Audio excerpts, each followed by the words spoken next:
रूस और यूक्रेन के बीच चल रहे युद्ध को कैसे खत्म किया जाए, इस बारे में अमेरिका की ओर से रखे गए शांति योजना के प्रस्ताव को लेकर ग्रेनेवा में बैठक हुई है। आपको बता दें कि दोनों के बीच करीब 4 साल से युद्ध चल रहा है। यूक्रेन के प्रतिनिधि मंडल के प्रमुख और राष्ट्रपति के चीफ ऑफ स्टाफ आंद्रेई यरमक ने बताया कि उन्होंने ब्रिटेन, फ्रांस और जर्मनी के राष्ट्रीय सुरक्षा सलाहकारों के साथ इस बारे में अपनी पहली बैठक की। यरमक ने कहा कि अगली बैठक अमेरिकी प्रतिनिधि मंडल के साथ है और हमें बेहतर बातचीत की उम्मीद है। हम यूक्रेन में स्थायी शांति स्थापित करने के लिए मिलकर काम करना जारी रखेंगे।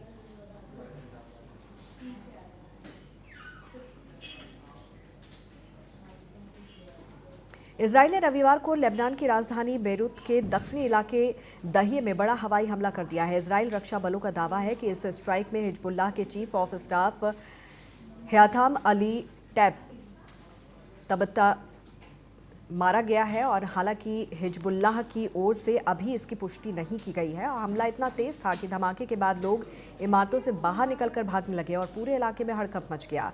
कई गाड़ियों और बिल्डिंग में भी नुकसान हुआ है। आपको बता दें कि इजरायल और हिजबुल्लाह के बीच लड़ाई पिछले 8 अक्टूबर से चल रही है। हिजबुल्लाह ने ये लड़ाई गाजा में अपने सहयोगियों की मदद करने के लिए शुरू की थी। सितंबर में इजरायल के पेजस ऑपरेशन के बाद तनाव और भी ज़्यादा बढ़ गया है।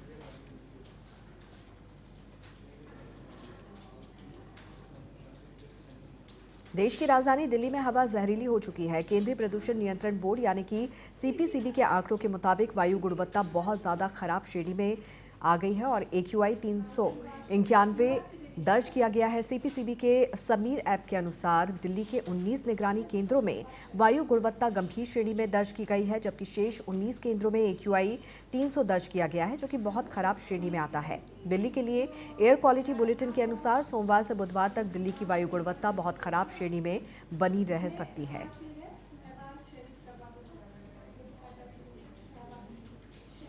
मुजफ्फरनगर के रोनी, हरजीपुर और बिरालसी के जंगलों में एक माह से घूम रहे तेंदुए ने एक किसान पर हमला करने की कोशिश की। इस घटना से लोगों में दहशत फैल गई है।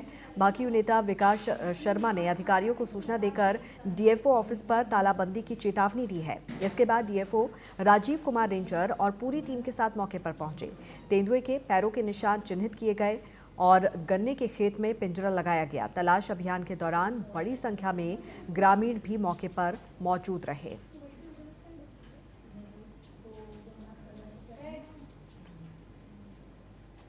झांसी के प्राथमिक कंपोजिट विद्यालय में तहसीलदार ललित पांडे ने बूथ का निरीक्षण कर एसआईआर की प्रगति देखी। उनके साथ बीएलओ जुगल किशोर त्रिपाठी और उमा देवी भी मौजूद रहे। आपको बता दें कि तहसीलदार ने गांव पहुंचकर मतदाता सूची परीक्षण कार्य की जानकारी ली और ग्रामीणों को फॉर्म भरने की प्रक्रिया समझाई। तो वहीं ग्रामीणों की कई तकनीकी समस्याओं का मौके पर ही समाधान भी करवाया।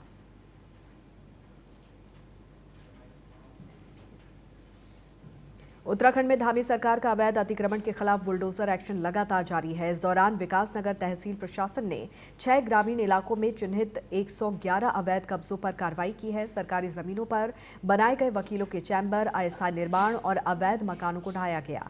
एसडीएम और एसपी देहात की अगुवाई में चल रही ये कार्रवाई मुख्यमंत्री पुष्कर सिंह धामी के निर्देश पर आगे भी जारी रहेगी।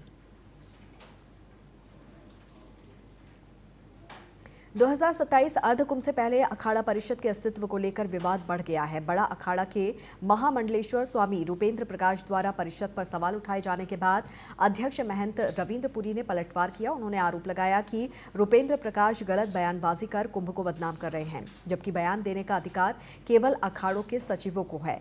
रविंद्र पुरी ने कहा कि जब सरकार कुंभ के भव्य तैयारी में जुटी है, तब ऐसी बयानबाजी अनावश्यक और नुकसानदेह है। अगर किसी अखाड़े का मंडलेश्वर बयानबाजी करेगा, जिन अखाड़े के सैकड़ों महामंडलेश्वर है, वो सब मेले का विरोध करेंगे। जो ना अखाड़े के महामंडलेश्वर है वो विरोध करेंगे, तो मेला कैसे होगा? आप मेले का भी विरोध कर रहे हैं। आप कह रहे अर्ध कुंभ नाम क्यों आपने हटाया, कुंभ क्यों किया? आप कहते प्रशासन ने ये किया, वो कह रहे प्रशासन ने क्या किया, जरा बताइए तो। आप मुझे भी फर्जी कह रहे हैं, हरिगिरी को फर्जी कह रहे हैं, आपने संस्था को ही फर्जी घोषित किया हुआ।